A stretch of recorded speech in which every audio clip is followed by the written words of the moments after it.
Day 14 exploring AWS services. ఈ వీడియోలో మనము ఎలాస్టిక్ ఐపీ అడ్రస్ అంటే ఏంటో డిస్కస్ చేద్దాము. సో జనరల్గా మనం ఒక EC2 ఇన్స్టాన్స్ లాంచ్ చేసినప్పుడు AWS వాడు మనకు ఒక పబ్లిక్ ఐపీ అడ్రస్ ఇస్తాడు, ప్రైవేట్ ఐపీ అడ్రస్ ఇస్తాడు కదా.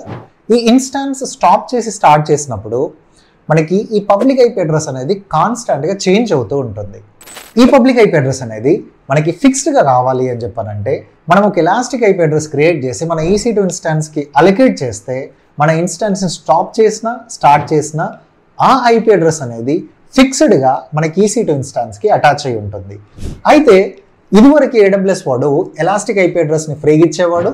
బట్ రీసెంట్ టైంలో మనకు అలొకేట్ అవుతున్న రెగ్యులర్ పబ్లిక్ ఐపీ అడ్రస్ కూడా 750 అవర్స్ ఫ్రీ టైర్ లిమిటేషన్ అనేది పెట్టాడు. అండ్ ఎలాస్టిక్ ఐపీ అడ్రస్ అనేది పర్ అవర్ కూడా కాస్ట్ ఉంటుంది. మనకి అన్నెసెసరీ రీసోర్స్కి దేనికి పబ్లిక్ ఐపీ అడ్రస్ ఎనేబుల్ చేయకుండా ఓన్లీ పబ్లిక్ సబ్నెట్లో రియల్ రిక్వైర్మెంట్ ఉన్న రీసోర్స్కి మాత్రమే ఎలాస్టిక్ ఐపీ అడ్రస్ అలొకేట్ చేయండి. సో మీరు కాస్ట్ సేవ్ చేసుకోవచ్చు. ఇలాంటి మరెన్నో ఇన్ఫర్మేటివ్ వీడియోల కోసం సబ్స్క్రైబర్స్.